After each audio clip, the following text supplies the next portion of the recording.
नमस्कार. सकल संत विचारपीठ ज्ञानमयी कोथरूड पुणे यांच्या विद्यमाने आयोजित रविवारीय व्याख्यानमालेमध्ये आपण विविध संप्रदायांच्या विचारधारा पाहत आहोत.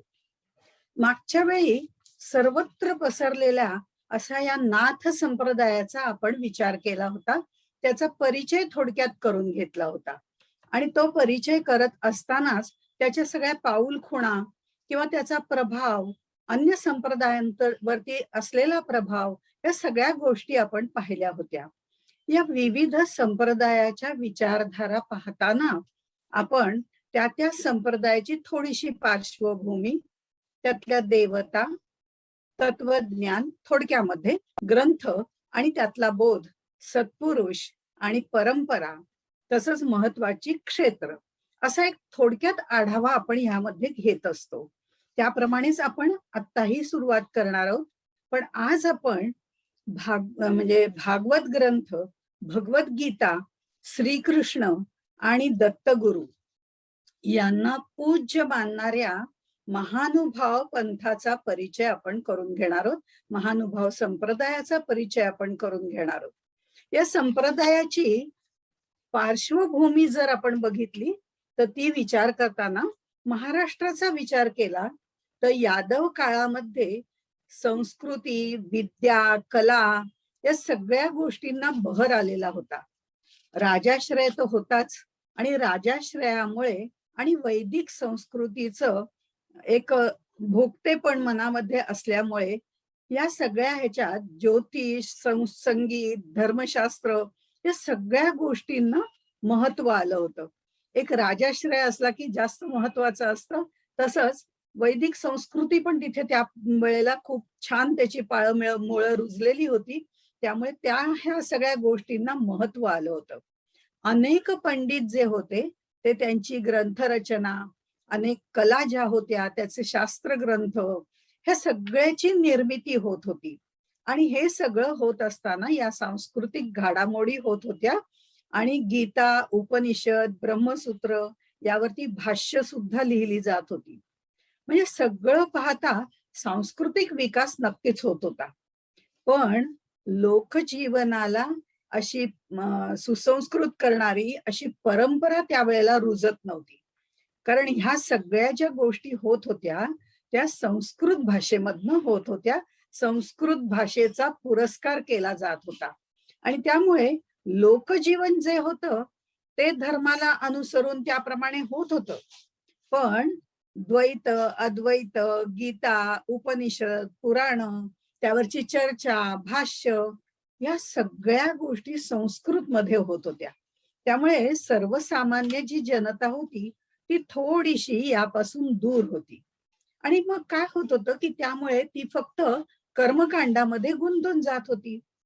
बरं, त्याच वेळी जैन, नाथ किंवा लिंगायत या सगळ्या संप्रदायांचं एक प्रचार कार्य सुरू झालं होतं. इस्लामची सगळी पाळंमुळं हळूहळू रुजायला लागलेली होती. आणि या सगळ्या परिस्थितींचं वर्णन किंवा निरीक्षण करून श्री चक्रधर स्वामी यांनी महानुभाव पंथाची स्थापना 12व्या शतकामध्ये केली. हा द्वैती संप्रदाय आहे. या संप्रदायाला महात्मा संप्रदाय, अच्युत संप्रदाय, जयकृष्णी, परमार्ग, भटमार्ग या नावाने सुद्धा ओळखलं जातं. आता चक्रधर स्वामींचे जे अनुयायी होते ते एकमेकांना महात्मा या नावाने ओळखत असत. चक्रधर स्वामी सुद्धा आपल्या शिष्यांना महात्मा म्हणत असत. हे त्यांच्या ग्रंथामधनं आपल्याला म्हणजे दिसून येतं. म्हणजे त्यांच्या ग्रंथामध्ये असंही म्हटलेलं आहे, महात्मेनी प्रिय वक्ते या होवाये, तुम्ही महात्मे की गा, अशा पद्धतीने त्यांची सुरुवात असायची किंवा त्या ग्रंथात मध्ये अशी रचना असायची. आणि त्यावरनं या सगळ्या संप्रदायामध्ये त्या लोकांना, संप्रदायातल्या लोकांना ते महात्मा म्हणत असत. आणि म्हणून कदाचित महात्मा असं त्या संप्रदायाला नाव धारण केलं गेलं असेल. म्हणजे जशी इतर नावं होती की महात्मा आहे, भटकर्मी मार्गी आहे वगैरे अशा पद्धतीची जी नावं होती, तसं हेही नाव त्यांनी तिथे घेतलेलं होतं. याचा अर्थ एक असा होऊ शकतो, की या संप्रदायातले लोक एकमेकांना तर महात्मा म्हणतच होते, पण कदाचित या पंथात आलेला महान आत्मा असाही ते विचार करत असतील, किंवा पंथात जे आहेत, ज्या पंथामध्ये महात्मे आहेत, तो पंथ असं म्हणून सुद्धा याला महात्मा पंथ म्हणत असतील. तसं जयकृष्णी पंथ हे नाव साधारणपणे जेव्हा पंजाबमध्ये याचा प्रसार झाला, त्यावेळेला तिकडे प्रचलित झालेलं नाव आहे. भटमार्ग हेही नाव प्रसिद्ध आहे, त्या काळामध्ये होतं. म्हणजे आम्ही भटमार्गीचे महात्मे झालो, मज भटमार्गीचा उपदेशू असे उल्लेख त्यांच्या ग्रंथामधनं आढळतात. नागदेवाचार्य जे होते ते, त्यांना सगळेजण भट म्हणत असत. ते आद्य आचार्य होते या पंथाचे, त्यामुळे त्यांना भट असं म्हणत असत. आणि त्यामुळे सुद्धा कदाचित भटमार्ग या नावाने हा संप्रदाय ओळखला जाऊ लागला.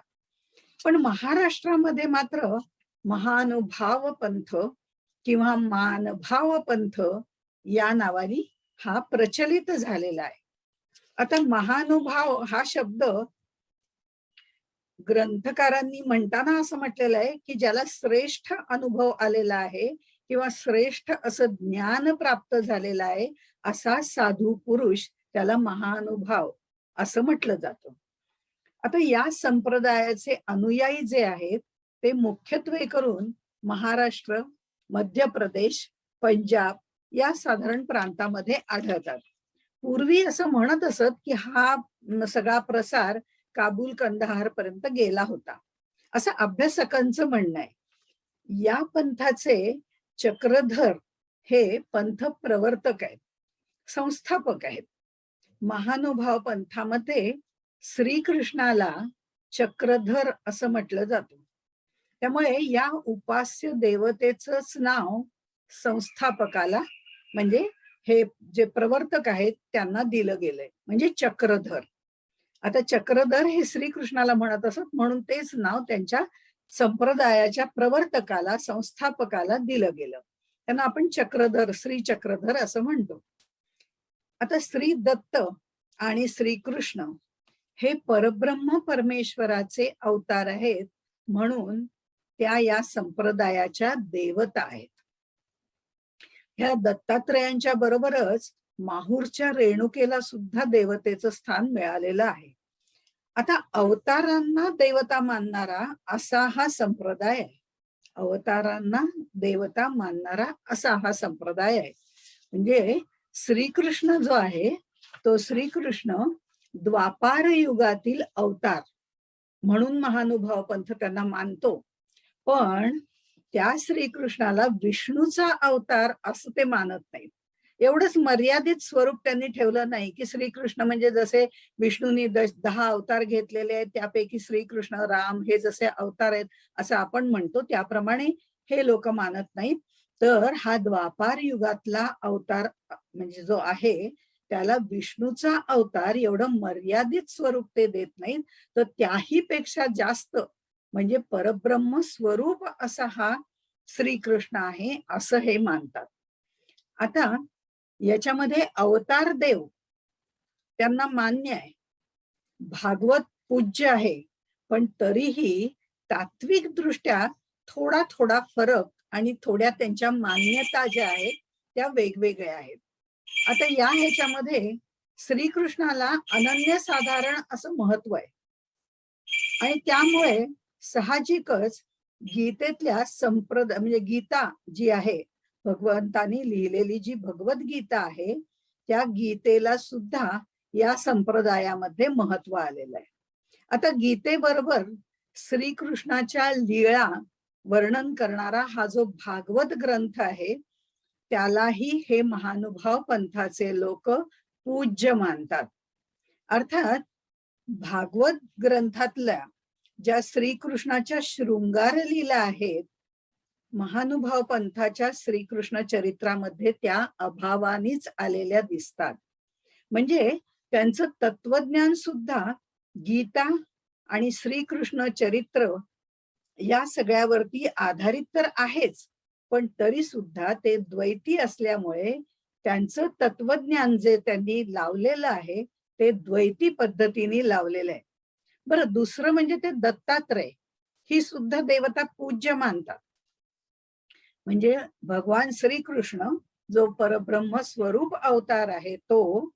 दुसरं दत्तात्रय प्रभू, नाथ संप्रदायामध्ये पण त्याला महत्व आहे. ते दत्तात्रय प्रभू आणि त्यांनाही पूज्य मानतात. आणि मग पुढचे जे तीन आहेत ते म्हणजे चक्रपाणी, चक्रधर आणि गोविंद प्रभू. आता चक्रपाणी, चक्रधर आणि गोविंद प्रभू हे सुद्धा दत्तात्रय संप्रदायातले किंवा दत्त परंपरेमधले आहेत. त्यामुळे या लोकांच्या ज्या उपास्य देवता आहेत त्या श्रीकृष्ण आणि उपास्य देवता दत्त, ह्या दोन, श्री दत्त आणि श्री कृष्ण, हे दोन त्यांच्या उपास्य देवता मानल्या गेलेल्या आहेत.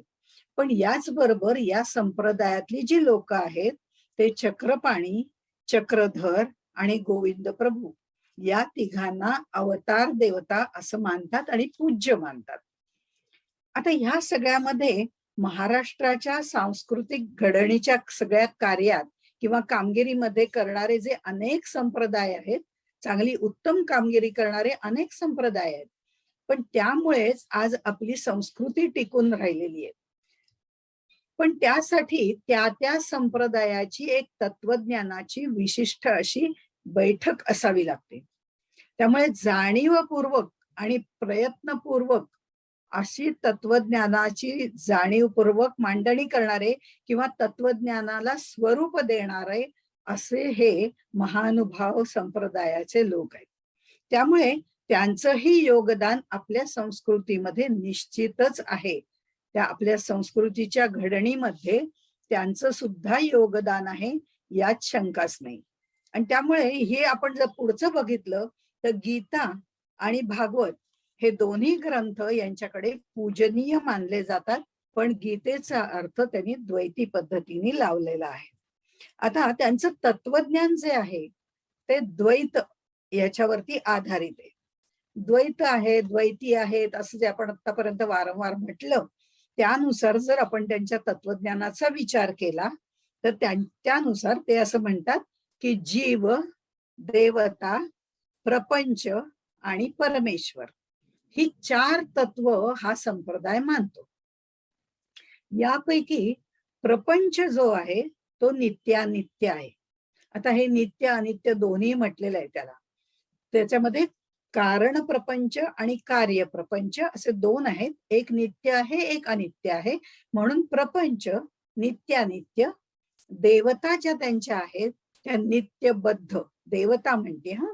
देवता नित्यबद्ध, जीव बद्ध मुक्त आणि परमेश्वर नित्यमुक्त. अशा तऱ्हेने त्यांच्या तत्वज्ञानाची मांडणी आहे. ते असं म्हणतात की आत्मे सुद्धा, आपण म्हणतो आत्मा सर्वत्र सर्वभूती एकच आहे, हे अद्वैत तत्वज्ञानामध्ये सांगितलं जातं. एकम एव अद्वितीय अशा पद्धतीने. पण इथे ते म्हणतात अनंत आत्मे आहेत, परमेश्वराचे अवतारही अनंत आहेत, असं ते थोडक्यामध्ये मानतात.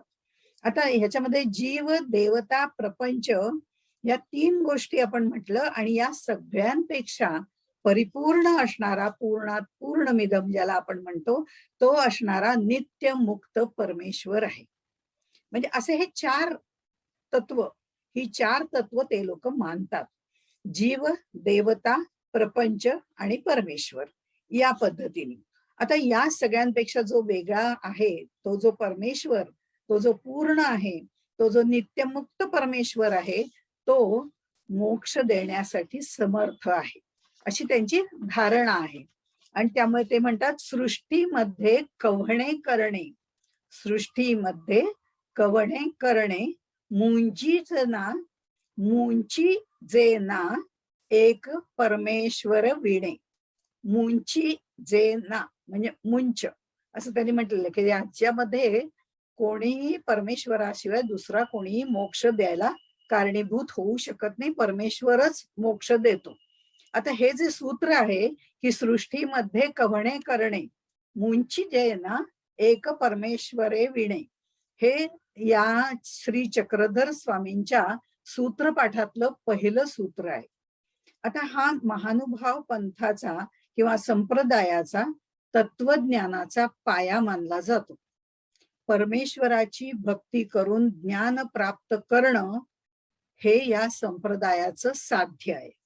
आता प्रपंच नित्यानित्य, देवता नित्यबद्ध, जीव बंधमुक्त आणि परमेश्वर नित्यमुक्त, यावर हे सगळं तत्वज्ञान आधारित आहे. आणि त्या 4 तत्वांपैकी पहिलं जीवतत्व आपण बघूया.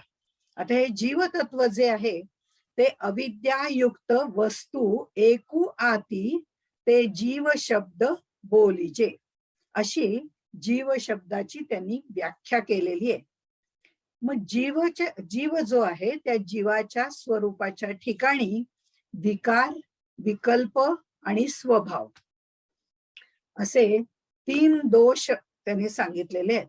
विकार, विकल्प आणि स्वभाव हे त्रिदोष त्याच्यामध्ये आहेत जीवामध्ये. त्याचं मूळ अनादि अविद्येमध्येच आहे. पण हे जे 3 जे मतित्रय ज्याला म्हटलेलं आहे, हे मतित्रय जे आहेत हे अधोगामी आहेत.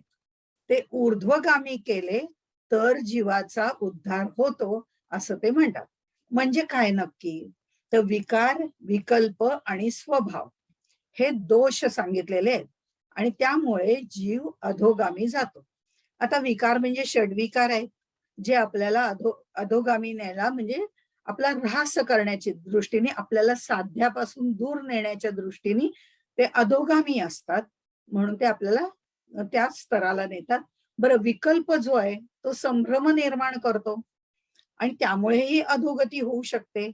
आणि विकार आणि विकल्प या 2 गोष्टींमुळे माणूस स्वभाव त्याचा जो असतो तो त्याचा बदलत असतो. विकार आणि विकल्प यांच्यामुळे स्वभाव म्हणजे आपल्या आतला अंतर्यामी जो भाव आहे तो स्वभाव. स्वभाव म्हणजे ज्याला आपण बाकीचा तापट आहे, रागीट आहे किंवा प्रेमळ आहे असं नव्हे, तर आतला जो स्वभाव आहे तो बदलतो आणि तो जीव अधोगतीला जातो.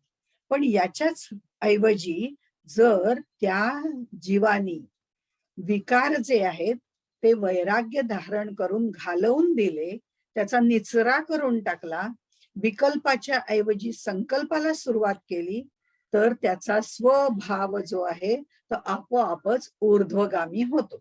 असं त्यांच्या तत्वज्ञानात जीवाच्या बद्दल सांगितलेलं आहे. कारण हा जीव जो आहे तो सारासार विचार करू शकतो. आता हाच जीव सृष्टी रचनेच्या पूर्वी अव्यक्त रूपाने मायेतल्या तमो भागात होता आणि सृष्टी निर्मिती ज्या वेळेला झाली तेव्हा नित्ययुक्त परमेश्वराने आपल्या स्वरूपातला एक चैतन्याचा अंश जो आहे तो त्याला दिला. ज्या वेळेला त्याला प्रगट व्हायचं होतं त्या जीवाला, म्हणजे सृष्टी रचनेच्या पूर्वी हा जीव अव्यक्त होता, पण नंतर जेव्हा त्याला व्यक्त व्हायचं झालं त्यावेळेला या परम ईश्वराने, परमेश्वराने आपल्यातला एक शुद्ध अंश त्याला दिला. त्याला चैतन्यांश असं म्हटलेलं आहे. ते चैतन्य त्याला दिलं. आता तो जो अंश आहे तो जीवाला म्हणजे त्याच्याजवळ तो कायम राहिलेला आहे आणि तो जो अंश आहे तो जीवाला मोक्ष मिळेपर्यंत त्याला चिकटून असतो, असं त्यांचं तत्वज्ञान सांगतं महानुभाव पंथी लोकांचं. आणि असं असल्यामुळे जीव बंध मुक्त आहे, म्हणजे तो आधी बद्ध आहे आणि मग मुक्त होणार आहे. कारण परमेश्वर जो अंश त्याला दिलेला आहे चैतन्यांश, तो अंशच त्याला मुक्त करू शकतो असं त्यांनी म्हटलेलं आहे. आता ह्याच्यामध्ये दुसरं त्यांनी म्हटलंय जीवबद्ध मुक्त. पुढे म्हटलेलं आहे देवता नित्यबद्ध. देवता म्हणजे इथे त्यांनी त्यांच्या ज्या पूज्य देवता आहेत दत्त आणि श्रीकृष्ण यांच्या बाबतीत ते म्हणत नाहीये, कारण ह्या त्या पंथाच्या उपास्य देवता आहे आणि ते परब्रह्म स्वरूप आहेत, तेही आपण बघणार आहोत. पण ह्या अन्य देवता आहेत त्यांच्याबद्दल ते सांगतात, त्या देवता नित्यबद्ध आहेत. या देवतांचं एक चक्र त्यांनी तयार केलेलं आहे आणि ते असं म्हणतात की ब्रह्मांडामध्ये 81,11,10 देवता आहेत. हे त्यांनी सगळं मांडलेलं आहे त्यांच्या तत्वज्ञानामध्ये. आणि याचे 9 गट त्यांनी केलेले आहेत. 9 गटामध्ये या देवता विभागलेल्या आहेत. आता या देवता अव्यक्त पण भावरूपाने व्यक्त अस्तित्वात असतात. मुळात अव्यक्त आहेत पण तरी सुद्धा भावरूपाने शक्ती रूपाने त्या अस्तित्वात असतात. त्या ज्ञान, सुख, सामर्थ्य, ऐश्वर्य, प्रकाश यांनी समृद्ध आहेत. आणि या सगळ्यांची सर्वोच्च देवता माया आहे. माया ही सर्वोच्च देवता असून ती सगळ्यांना व्यापून टाकणारी अशी सामर्थ्यवान देवता आहे. आणि देवता नित्यबद्ध आहे. कारण आता ह्या नित्यबद्ध का आहेत? तर ह्या नित्यबद्ध यासाठी आहेत की त्यांना अधीनत्व आहे, अज्ञान आहे आणि अविद्या, या 3 प्रकारची बंधनं त्यांना असल्यामुळे त्या नित्यबद्ध आहेत. अधीनत्व, अज्ञान आणि अविद्या. आता त्यांना होणे आणि उरणे असे 2 भाव आहेत. जसे मगाशी जीवामध्ये 3 त्रिदोष सांगितले आणि जीवाचा स्वभाव सांगितला, तसं इथे देवतांचं सुद्धा त्यांनी 3 बंधनं त्यांना सांगितलेली आहेत. आणि ही बंधनं सांगता सांगता मग त्यांनी 2 भाव त्यांचे सांगितलेले आहेत, ते होणे आणि उरणे. आता होणे, होणे म्हणजे काय? तर हा जो सृष्टी व्यापार चालवण्यासाठी विग्रह होऊन त्या विविध रूपामध्ये येतात. आणि उरणे म्हणजे या सर्वत्र विभागून त्या जरी येत असल्या तरी सुद्धा आपल्या मूळ स्वरूपात त्या राहतात आणि जीवांना फळ देतात, म्हणजे त्या उरणे या भागामध्ये येतात. असं हे यांचं कार्य चालू असतं. त्या जीवाला फळ देणाऱ्या असल्यामुळे त्यांना फळदाती असंही म्हटलं जातं. या देवता ज्या आहेत त्या नित्यबद्ध असल्यामुळे त्यांची पूजा वगैरे करायला काष्ठ, पाषाण, मूर्ती यांची पूजा या संप्रदायामध्ये तेवढीशी मान्यता पावली नाही. तिसरं जे तत्व आहे ते प्रपंच नित्यानित्य. मग असे आपण म्हटलं त्याप्रमाणे याच्यामध्ये 2 आहेत प्रपंच. एक कारण प्रपंच आणि एक कार्यरूप प्रपंच, असा विचार त्यांनी त्याच्यामध्ये तत्वज्ञानात मांडलेला आहे. आता कारण प्रपंच म्हणजे नित्य आहे आणि कार्यरूप प्रपंच अनित्य आहे. आता कार्यप्रपंचाचं मूळ कशात आहे? तर ते कारण प्रपंचामध्ये आहे, जो पंचभूत त्रिगुण यांनी युक्त आहे आणि नित्य आहे. अष्टभैरवाच्या स्वरूपात तो आहे असंही म्हटलेलं आहे. बरं, कार्यप्रपंच अनित्य आहे आणि कारण प्रपंच नित्य आहे. संसरती इति संसार हा असं आपण गीतेमध्ये वगैरे म्हणतो, तर त्याप्रमाणे ह्याला नित्य म्हटलेलं आहे. कारण तो कारण प्रपंच हा सातत्याने वाहतच असतो. सातत्याने वाहत असणारा म्हणून तो नित्य. कारण प्रपंच ज्याच्यातूनच हा कार्यरूप प्रपंच निर्माण झालेला आहे, पण तो मात्र काय, त्याच्यामध्ये बदल आहे, त्याच्यात विकार आहेत, सातत्याने त्याच्यामध्ये घडामोडी होत राहतात, म्हणून तो अनित्य आहे. आता त्याला कार्यप्रपंच म्हटलं. हा कार्यप्रपंच जो आहे तो शेवटी प्रलय काळी त्या कारण प्रपंचामध्ये विलीन होऊन जातो. पण हा जो प्रपंच कारण प्रपंच आहे त्याच्यामध्ये तो बीज रूपाने राहतो आणि विलीन होऊन जातो असं म्हटलं तरी कारण प्रपंच जो आहे तो मात्र बीज रूपाने इथे स्थिर असतो, नित्य असतो, अशी त्यांची धारणा आहे. आता कार्यरूप प्रपंच जड आहे, अनित्य आहे. देवता ज्या आहेत त्या नित्यबद्ध आहेत. कारणरूप प्रपंच आहे तो नित्य आहे. म्हणजे कार्यरूप प्रपंच जड, अनित्य, कारणरूप प्रपंच हा नित्य.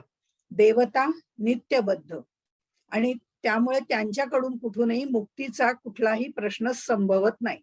म्हणजे त्यांच्याकडून मुक्ती वगैरे मिळेल ही काही आशा करण्याचं कारणच नाही. परमेश्वर मात्र नित्य मुक्त आहे आणि जीव बद्ध मुक्त आहे. त्यामुळे त्याच्यामध्ये मुक्तीची पात्रता आहे आणि परमेश्वर अवतार जीवाचं उद्धरण करू शकतो. म्हणजे परमेश्वर जो नित्यमुक्त आहे तो जेव्हा अवतार घेतो, तो अवतार घेतल्यानंतर जीवाचं उद्धरण करू शकतो. अशा पद्धतीने त्यांनी मांडणी केलेली आहे. आता ह्या जीवाच्या उद्धाराचे सुद्धा दोन मार्ग त्यांनी सांगितलेत, ज्ञान आणि भक्ती. ज्ञान मार्ग जो आहे त्याच्यामध्ये जीवाचा उद्धार करण्याचं कार्य जे आहे ते परमेश्वर मनुष्य अवतार घेऊनच करू शकतो. तसं जीव सुद्धा उद्धार होण्यासाठी, जीवाचा उद्धार व्हायचाय, त्यामुळे जीवाचा उद्धार होण्यासाठी 7 अधिकारांनी तो युक्त असावा लागतो. आता हे 7 अधिकार कोणते आहेत? तर त्याचा कर्मभूमीमध्ये जन्म झाला पाहिजे. आपण म्हणतोच की भूतल जे आहे ती कर्मभूमीच आहे. तिथे मनुष्य आपली कर्म करत असतो. ही जी कर्मभूमी आहे तिथे त्याचा जन्म झाला पाहिजे. मनुष्यत्व त्याच्यामध्ये असायला पाहिजे, युक्तत्व असायला पाहिजे, तो युक्त असायला पाहिजे, कर्माधिकार त्याला असायला पाहिजे, देहाधिकार असायला पाहिजे, मूळाधिकार आणि ज्ञानाधिकार. अशा पद्धतीने जो युक्त असतो तोच जीव उद्धरणाला कारणीभूत होतो किंवा त्याचा उद्धार होऊ शकतो. आता ज्याला उद्धरणाचं व्यसन लागलेलं आहे असं म्हटलं, म्हणजे ज्यांनी परमेश्वरांनी अवतार घ्यायचाय आणि त्याचा उद्धार करायचाय, मग जो असा उद्धार करणारा असतो तोच त्याचा उद्धार करू शकतो. पण उद्धारासाठी महानुभाव पंथामध्ये ज्ञानबोधाच्या 2 अवस्था सांगितलेल्या आहेत. आपण ज्ञानमार्ग बघतोय, उद्धाराचे जे 2 मार्ग आहेत, ज्ञान आणि भक्ती, त्याच्यापैकी हा जो ज्ञान मार्ग आहे त्या ज्ञानबोधाच्या 2 अवस्था आहेत की जेणेकरून जीवाचा उद्धार होतो. हे सगळी पात्रता वगैरे या सगळ्या गोष्टी महत्वाच्या आहेतच, पण त्याच्यानंतर प्रॉपर उद्धार होण्याच्या दृष्टीने 2 अवस्था आहेत. तर त्या कोणत्या? तर पहिली बौद्धिक अवस्था, म्हणजे जीवेश्वरामधला जो भेदाचं अस्तित्व आहे, म्हणजे मी जीव आणि हा परमेश्वर, हा भेद, त्याची त्याला जाणीव होते. मुळामध्ये ही जाणीव होणं की मी वेगळा आहे, जीव वेगळा आहे, परमेश्वर वेगळा आहे, ही खरं म्हणजे त्यांच्या दृष्टीने द्वैती असल्यामुळे बोधाची पहिली पायरी किंवा पहिली अवस्था आहे. मग ह्या ज्या 2 पद्धती आहेत त्यात एक बौद्धिक आणि एक अनुभविक, अशा 2 अवस्था त्यांनी सांगितलेल्या आहेत. तर ह्याच्यामध्ये पहिली जी बोधाची अवस्था आहे बौद्धिक, ते बौद्धिकामध्ये काय की जीवेश्वरामधलं भेदाचं अस्तित्व, याची जाणीव होणं. आणि दुसरी अनुभविक, म्हणजे जीवाला जेव्हा बौद्धिक ज्ञानाची अनुभूती येते, अनुभूती आणून दिली जाते असं म्हणूया आपण, ती दुसरी अवस्था आणून दिली जाते. कारण अवतार परमेश्वर जो आहे तो त्या जीवाच्या ठिकाणी बोध शक्तीचा संचार करतो. म्हणून मी म्हटलं तसं की अनुभूती आणून देणं ही दुसरी अवस्था आहे. ही कोण आणून देतं? तो जो अवतार परमेश्वर असतो तो जीवाच्या ठिकाणी त्या बोध शक्तीचा संचार करतो आणि तो संचार होताच तो जीव जो असतो त्याला बोध होतो, तो ज्ञानी होतो. आणि मग नंतर हा जो जीव आहे तो सर्व संग परित्याग करून तो जो परमेश्वर असतो, अवतार परमेश्वर, ज्यांनी त्याच्यामध्ये हा शक्तीचा संचार केलेला असतो, त्या परमेश्वराला तो अनुसरतो आणि तो त्या परमेश्वराधीन होतो. त्याला शरण जाऊन त्याप्रमाणे अनुसरण करायचं आणि त्या ज्ञान मार्गावरून जात असताना विकार त्याचे हळूहळू नष्ट होतात, कर्म कुंठित व्हायला लागतात आणि मग त्याला एक एक ज्ञान प्राप्त व्हायला लागतं. आता हे जे शब्द ज्ञान आहे ते ग्रंथ वगैरे किंवा स्मरण वगैरे ज्या 4 गोष्टी सांगितलेल्या आहेत त्या मार्गाने त्याला होत असतं, ते ग्रंथामधनं त्याला होतं. मग त्याला अपरोक्ष ज्ञान होतं. हे जे आहे पहिलं जे आहे ते परोक्ष ज्ञान आपण म्हणतो त्याप्रमाणे, आणि अपरोक्ष ज्ञान होतं ते अवतार परमेश्वर त्याला करून देतो. आणि ते झाल्यानंतर मग हा जीव जो आहे तो परकैवल्यामध्ये, म्हणजे जीव कैवल्य परकैवल्यामध्ये मिसळतं. हे मिसळणं जे आहे त्याला सामान्य ज्ञान म्हटलंय.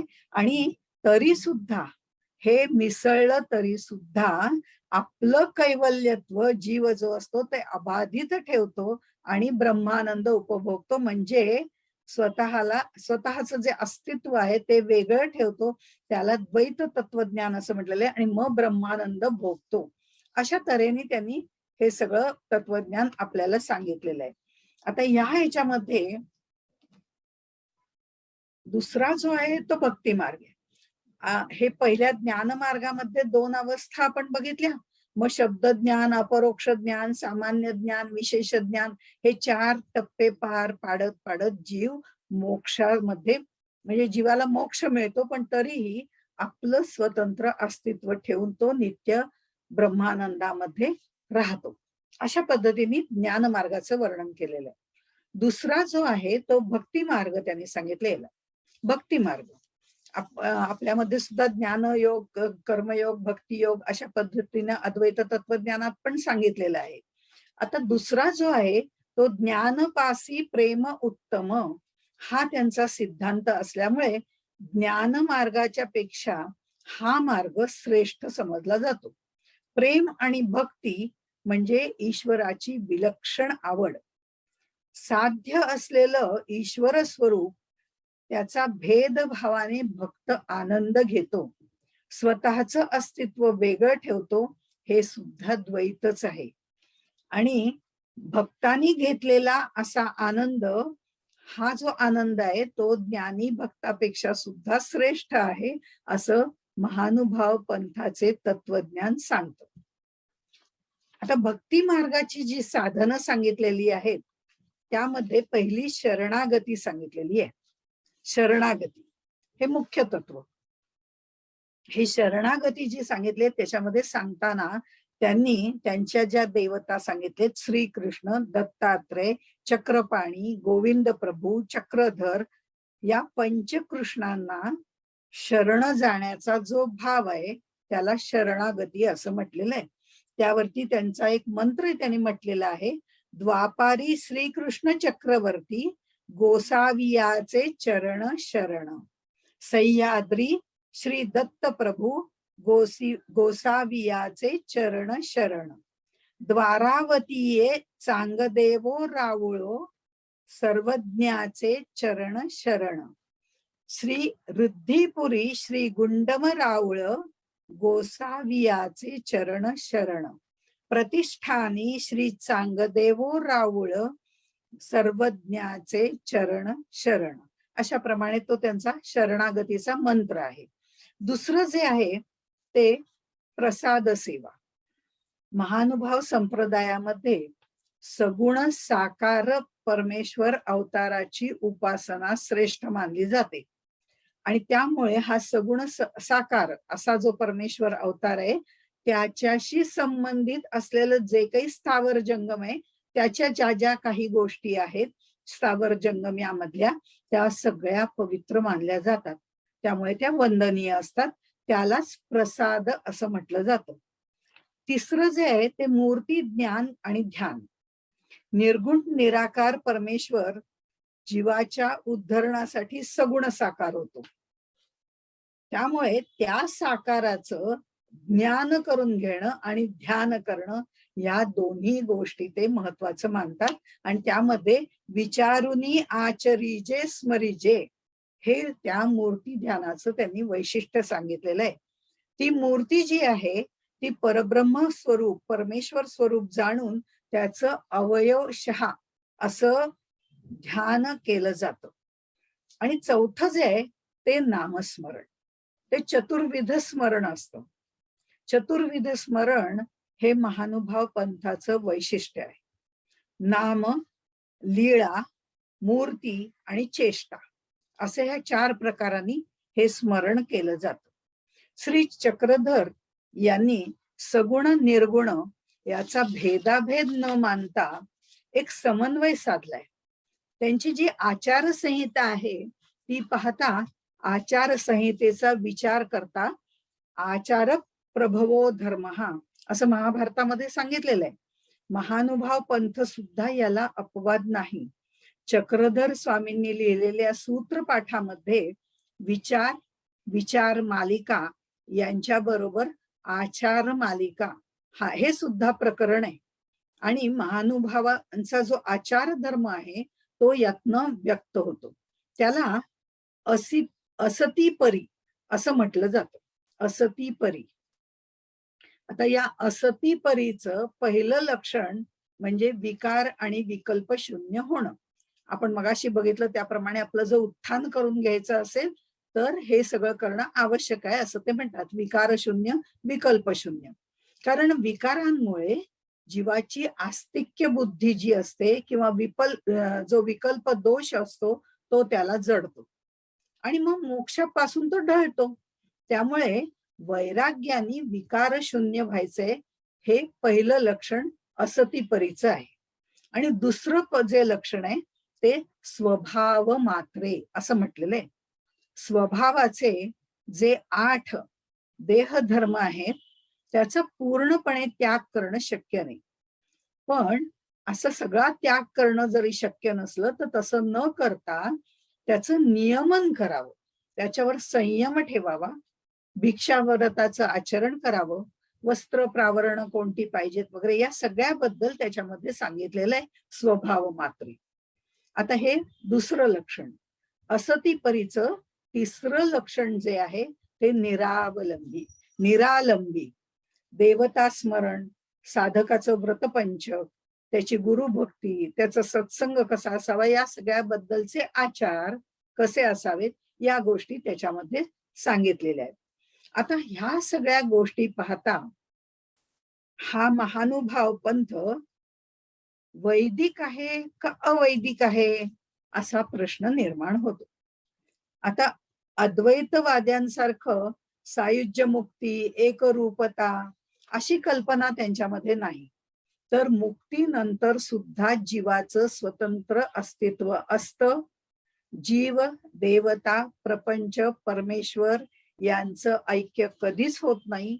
हे चारही पदार्थ कायम स्वतंत्र राहतात असा हा यांचा द्वैतवाद आहे.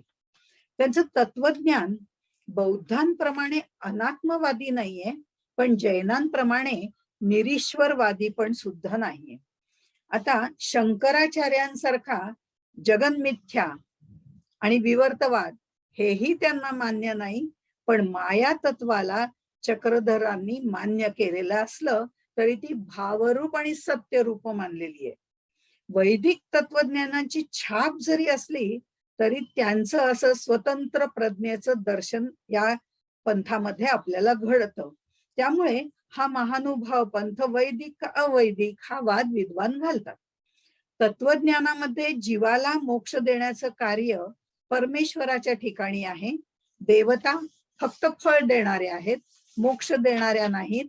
त्यामुळे देवतांची भक्ती त्याज्य आहे आणि जे प्रतिपादन करणारी शास्त्र आहेत ती पण त्याज्य आहेत.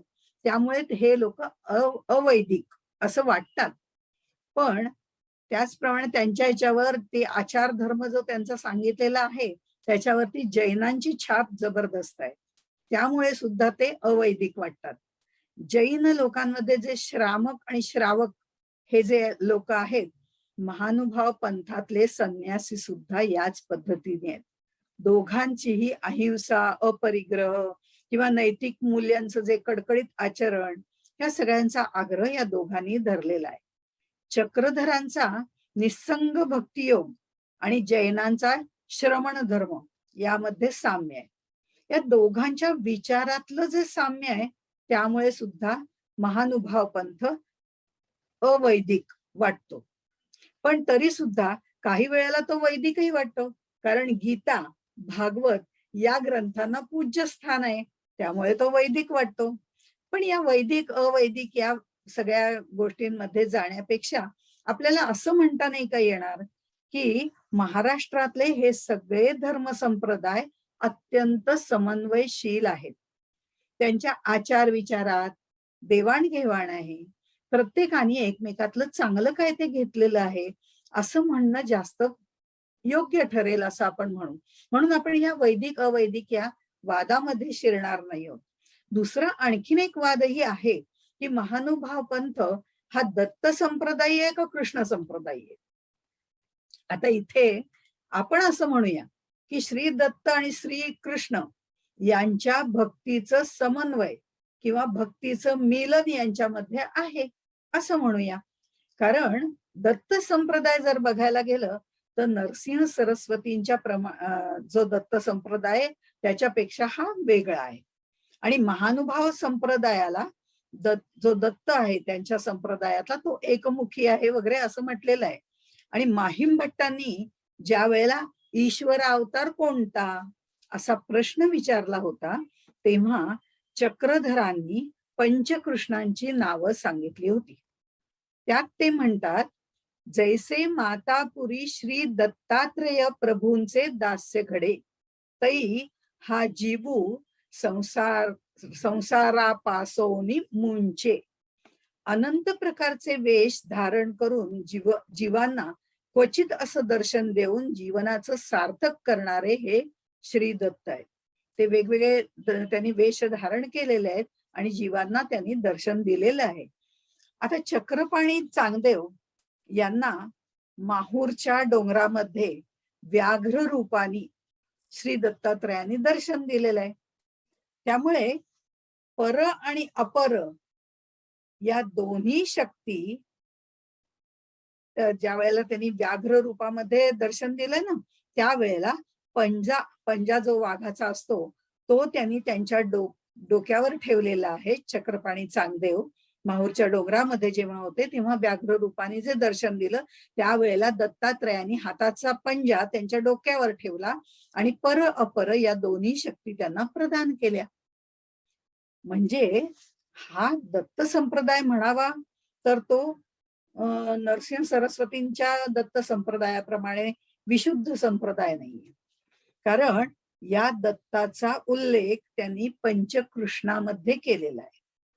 आता गोविंद प्रभू हे जे आहेत ते असं म्हणतात की द्वापार युगामध्ये मीच कृष्ण होतो असं त्यांनी म्हटलेलं आहे.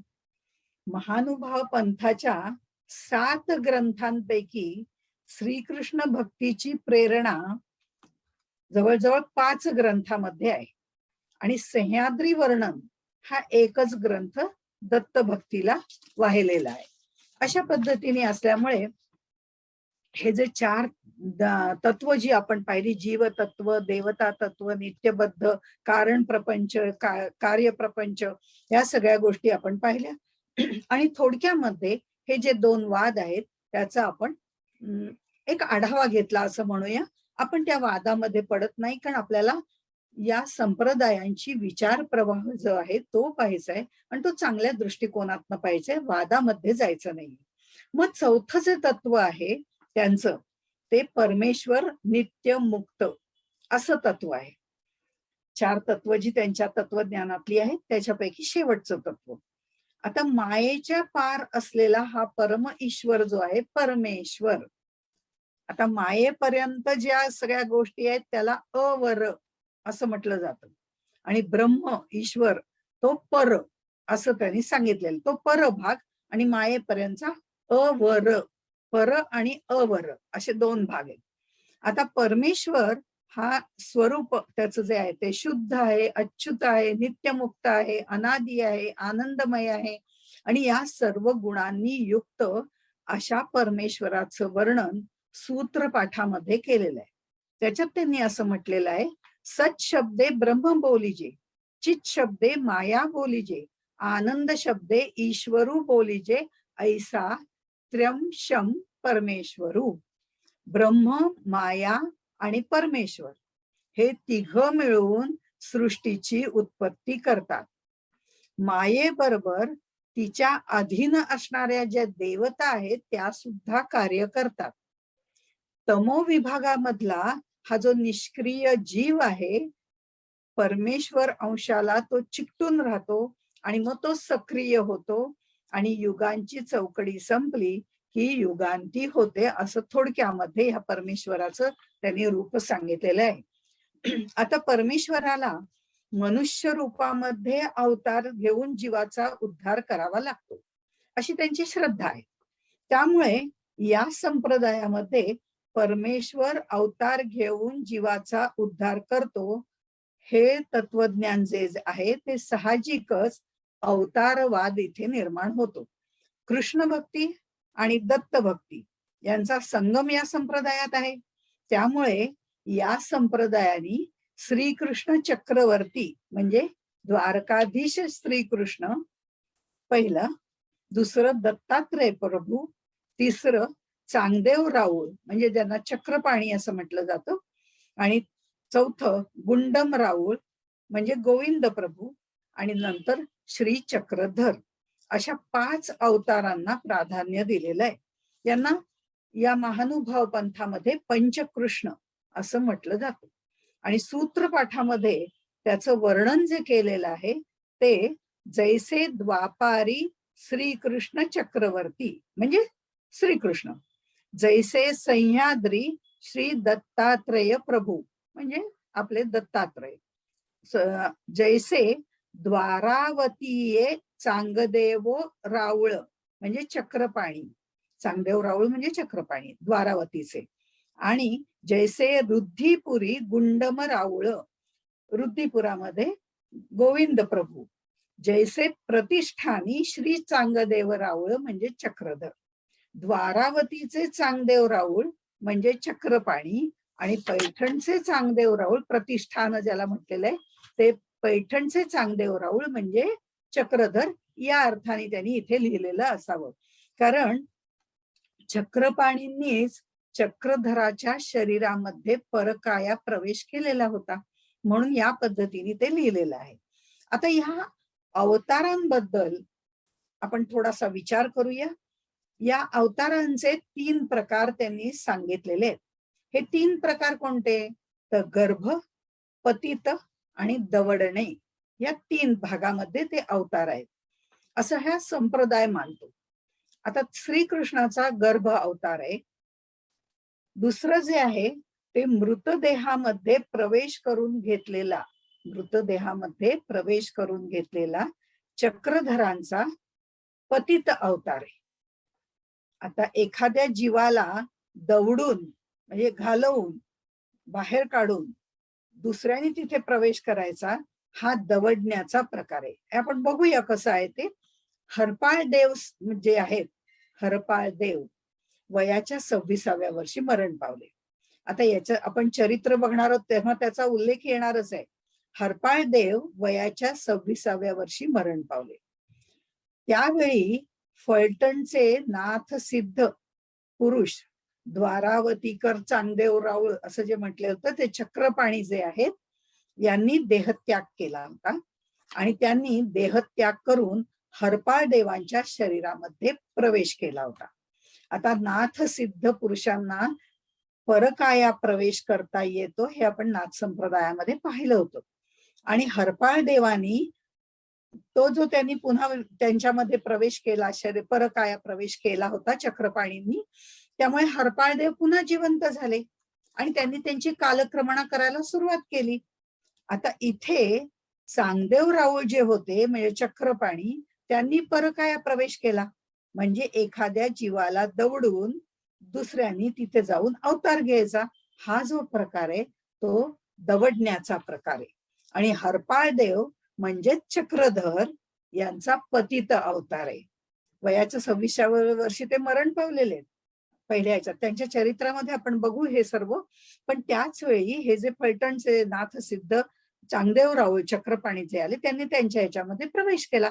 अशा पद्धतीने जे आहेत, म्हणून ह्याला गर्भ, पतित आणि दवडणे या 3 प्रकारचे अवतार मानले जातात. आणि चक्रपाणी हे एखाद्या मृतदेहात प्रवेश करतात म्हणून दवडणे या प्रकारामधले आहेत. तर चक्रधर हे एकदा मृत होऊन पुन्हा त्यांनी जन्म घेतलेला आहे, त्यामुळे ते पतित यामध्ये येतात. आणि भगवंत श्रीकृष्ण किंवा आपले दत्तात्रय यांना गर्भ अवतार असं त्यांनी म्हटलेलं आहे.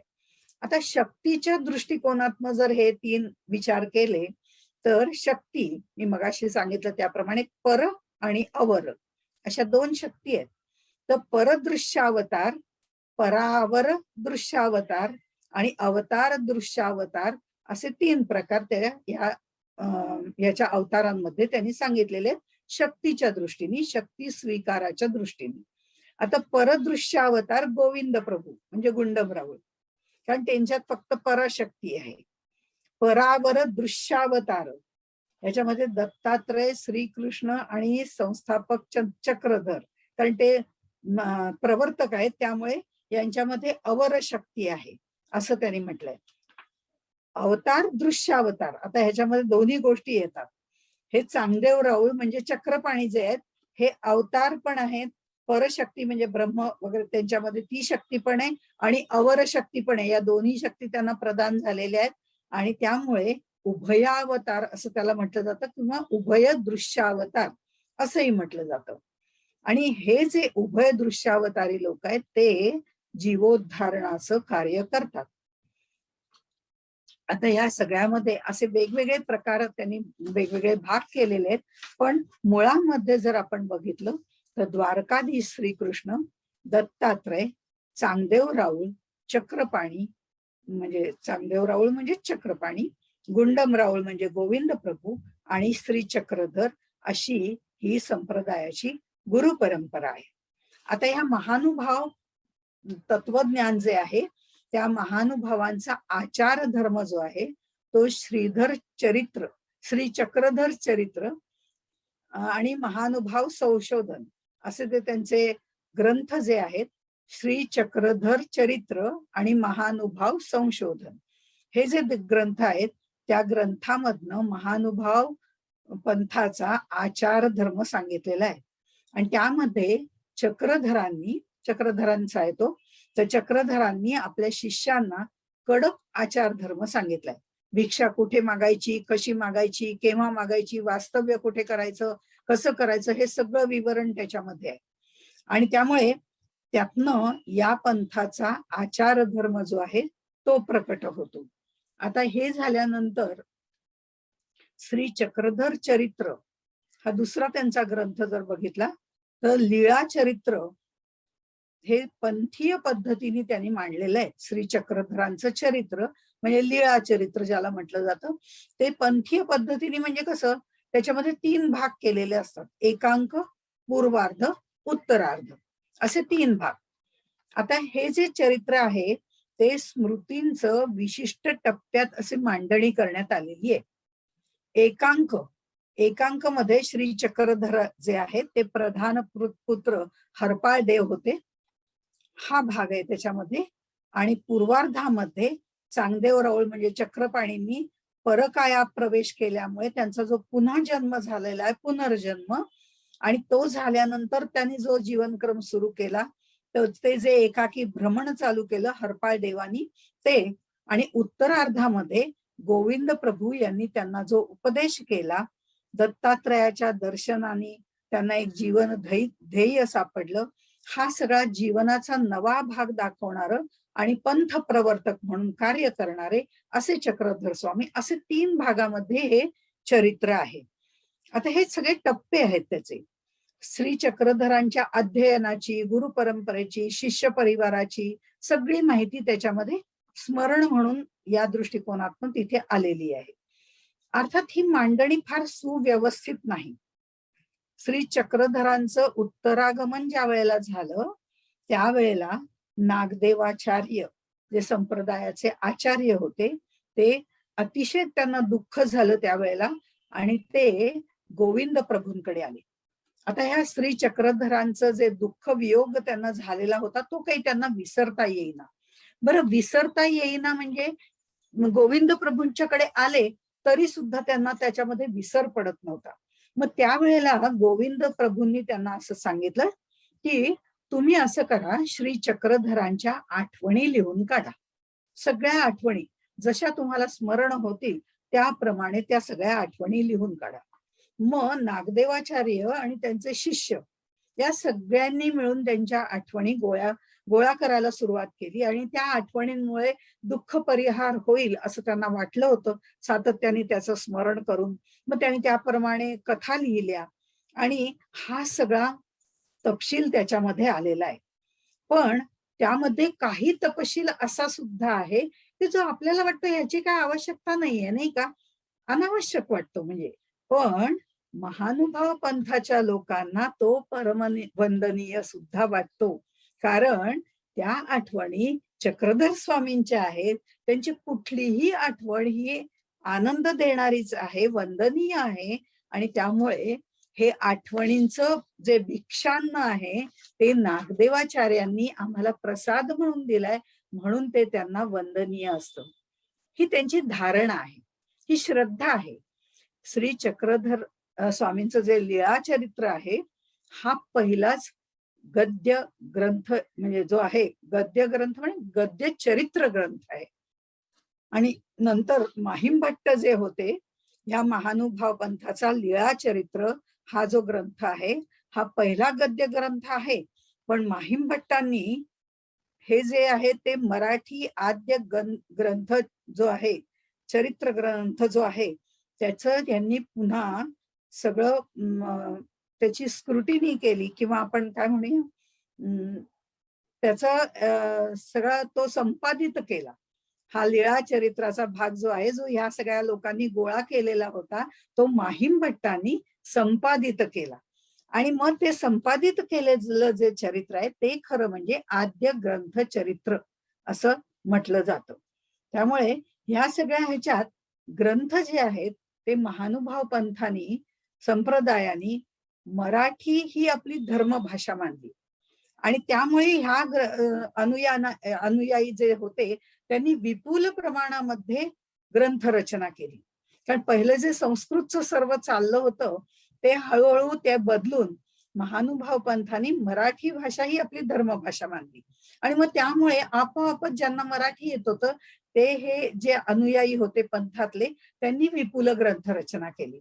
त्यामध्ये मुख्यतः ज्या ज्या ग्रंथ रचना झालेल्या आहेत त्याच्यामध्ये श्रीधर स्वामी श्री चक्रधर स्वामी जे आहेत त्यांचे इतरांशी झालेले संवाद किंवा त्यांची असलेली वचनं, ह्या सगळ्या गोष्टी या लीळा चरित्रामध्ये आलेल्या आहेतच. पण त्याच्याच बरोबर त्यांच्या व्यक्तिमत्वाचा शोध ही काही त्याच्यामधली भावना नाहीये, तर धर्मसाधना ही भावना असल्यामुळे त्यांचं चतुर्विध स्मरण या लीळा ग्रंथामध्ये केलेलं आहे. मगाशी मी सांगितलं त्याप्रमाणे चतुर्विध स्मरण म्हणजे नाम, मूर्ती, लीळा आणि चेष्टा, ह्या ह्याच्यामध्ये हे स्मरण म्हणून केलेलं आहे. आता ह्याच चरित्रामध्ये जे तत्वज्ञान विषयक वेगवेगळे विचार आहेत ते सगळे एकत्र करून सूत्रपाठ नावाचा या संप्रदायाच्या तत्वज्ञानाचा जो गाभा आहे किंवा तत्वज्ञानाचा आधारभूत ग्रंथ जो आहे तो हा सूत्रपाठ त्यातनं निर्माण झालेला आहे. म्हणजे लीळा चरित्र त्यातनच जे तत्वज्ञान विचार आहेत ते सूत्र रूपाने इकडे घेतलेले आहेत, म्हणून सूत्रपाठ असं तो तयार झाला. आता महानुभाव विद्वानांनी सूत्रपाठावर सुद्धा भाष्य ग्रंथ लिहिलेले आहेत. आणि त्या ह्याच्यात आपल्या तत्वज्ञानाची एक व्यवस्था किंवा दर्शन त्याने निर्माण केलंय, त्याला महानुभाव दर्शन असंही म्हणतात. आता ह्या सगळ्या ह्याच्यामध्ये महानुभाव पंथांनी ग्रंथरचना करताना मी मगाशी म्हटलं त्याप्रमाणे मराठी भाषेचा धर्मभाषा म्हणून विचार केला. मग या ह्याच्यामध्ये लोकजीवनातल्या विविध चालीरीती, आचार विचार यांचंही प्रतिबिंब यायला लागलं. मग त्या म्हणी, लोकगीत, वाक्प्रचार हे सगळं त्यातनं आवर्जून असं प्रगट व्हायला लागलं. माध्यम मराठी वापरलं, पण थोडीशी संस्कृत धाटणी सुद्धा त्याच्यामध्ये होती. आणि सूत्रपाठ आणि दृष्टांत पाठ हे दोन भक्कम प्रवाह निर्माण झाले की ज्यातून महानुभाव गद्य वाङ्मय वाहत गेलं. म्हणजे ह्याचा बेस धरून मग सगळे वाङ्मय तयार झालं. ह्या श्री चक्रधर जे आहेत त्यांचा सूत्रपाठ हा ग्रंथ महानुभाव पंथाचा तत्वज्ञानाचाच नव्हे तर सगळ्या भावी साहित्याचा सुद्धा एक पाया ठरलेला आहे. आपण याचं थोडक्यामध्ये पाहून, आपण हे फक्त ग्रंथ पाहून मग आपण थांबणार आहोत. तर हा तत्वज्ञानाचा भाग जो आहे तो ह्या सूत्रपाठात सांगितलाय आणि त्याच्याच ह्याच्यामुळे हा भावी साहित्याचा सुद्धा एक पाया ठरलाय. केशीराज जे होते त्यांचा दृष्टांत पाठ हा ग्रंथ आहे. हा ग्रंथ संकलनात्मक आहे आणि टीकात्मक पण आहे. म्हणजे चक्रधरांच्या लीळा चरित्रामधनं जे तत्व स्पष्टीकरण वेळोवेळी त्यातला अर्थ जो सांगितला गेला, वेळोवेळी जे दृष्टांत दिले गेले, त्याचं संकलन या केशीराजांनी केलेलं आहे. म्हणजे मूळ सूत्र त्यावरती त्या दृष्टांत जे आहेत ते चक्रधरांचे आणि जे निष्कर्ष आहेत ते केशीराजांचे, म्हणजे त्याच्यावर त्यांनी आणखी टीका विवेचन वगैरे केलेलं आहे. अशी ही दुहेरी रचना आहे. मराठीमधून संस्कृतमध्ये हे परिवर्तन इथे झालेलं आहे आणि संस्कृत मधून मराठीमध्ये. त्यामुळे झालं काय की मराठीमधून संस्कृतमध्ये आणि संस्कृतमधून मराठीमध्ये असं भाषांतर सुद्धा व्हायला लागलं. हेही एक मोठं परिवर्तन या संप्रदायामुळे झालेलं आहे. दृष्टांत अन्वय व्याख्यानामध्ये जर बघितलं तर सरोळे आणि मोकळे अशी दोन प्रकरण आहेत. त्यामध्ये केसोपासांचे गुढे हे प्रसिद्ध आहेत. गुढा म्हणजे ज्याच्यामध्ये गुढार्थ आहे तो, आणि सरवळे म्हणजे ही एक पारिभाषिक संज्ञा आहे. सरवळा म्हणजे गट. चक्रधरांच्या सूत्राचं किंवा दृष्टांताचे सरवळे पाडलेले आहेत, म्हणजे गट केलेले आहेत, त्याला सरवळे असं म्हटलं जातं. मग धवळे, धवळे हे लग्नामध्ये गायचे वरविषयक असं गीत आहे. धवळे, मग अशी मी सांगितलं वाक्प्रचार म्हणी, एक एक आपले विधी, वेगवेगळे जीवन प्रवाहात येणाऱ्या वेगवेगळ्या गोष्टी, या सगळ्या गोष्टी इथे ग्रंथामध्ये झालेल्या आहेत त्यांनी निर्माण करून. आता ही महदंबा जी आहे त्यांच्यापैकी आपण चरित्रामध्ये बघणार आहोत. पण महदंबा जी आहे ती भिक्षेला जात असताना एक तेलीण तिथून बाशिंग घेऊन चालली होती. ती तिने पाहिलं आणि तिने ते बाशिंग एक गोविंद प्रभूंसाठी विकत घेतलं. आता ते घेतल्यानंतर ते बाशिंग त्यांना तिने दाखवलं आणि दोघांमध्ये एक प्रकारची प्रवृत्ती निर्माण झाली. फक्त ती वृत्ती, विवाह वृत्ती जी निर्माण झाली त्यातनं त्या दोघांना स्फुरण होऊन जे गायन झालं ती निर्मिती आहे. म्हणजे त्यावेळेला 83 धवळे लिहिले गेले, तो म्हणजे पूर्वार्ध, आणि उत्तरार्धामध्ये महदंबा, माहिमभट, लक्ष्मींद्र भट या तिघांच्या सहकार्यातनं उत्तरार्ध निर्माण झाला, ज्याच्यामध्ये मूळ भावना रुक्मिणी स्वयंवराची आहे. आता श्रीकृष्ण चरित्रावर आधारित श्री चक्रधर यांचं श्रीकृष्ण चरित्र आहे. माहिम भट्टांचं गोविंद प्रभू यांचं चरित्र आहे. चक्रधर यांचं लीळा चरित्र म्हणजे संक्षिप्त रूपाने श्रीकृष्ण चरित्र आहे. दत्तात्रय प्रभूंचं लीळा चरित्र जे सह्याद्र लीळा चरित्र ते आहे. स्मृतीस्थळ, वृद्धाचार, अशा अनेक गोष्टी आहेत. पण एक महत्वाची गोष्ट म्हणजे महानुभाव पंथाच्या 7 काव्य ग्रंथांना साती ग्रंथ असं म्हणतात. त्यामध्ये नरेंद्र लिखित रुक्मिणी स्वयंवर, भास्कर लिखित उद्धव गीता आणि शिशुपालवध, दामोदर पंडित लिखित वत्सहरण म्हणजे वस्त्रहरण असं आहे, पण ते वच्छहरण असं त्याचं नाव आहे, आणि विश्वनाथ बास लिखित ज्ञानप्रबोध, नारायण बास लिखित रिद्धिपुर वर्णन, अशी 7 काव्य आहेत. त्याला साती काव्य असं म्हटलं जातं.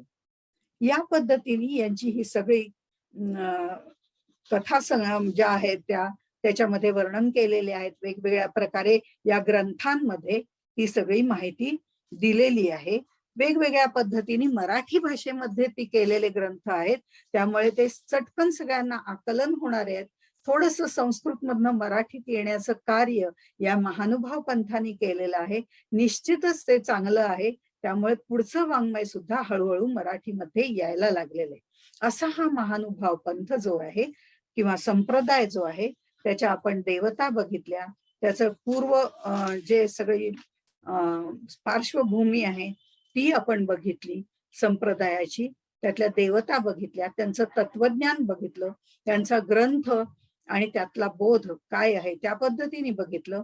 आता पुढच्या ह्याच्यामध्ये आपण त्यांची महत्वाची तीर्थक्षेत्र, सत्पुरुष, परंपरा, या सगळ्या ज्या गोष्टी आहेत त्या आपण पुढच्या भागात बघू. तोपर्यंत आपण इथेच थांबू. आता विश्वात्मके देवी येणे वाग्यज्ञे तोषारे तोषोनी मजद्यारे असायदान जे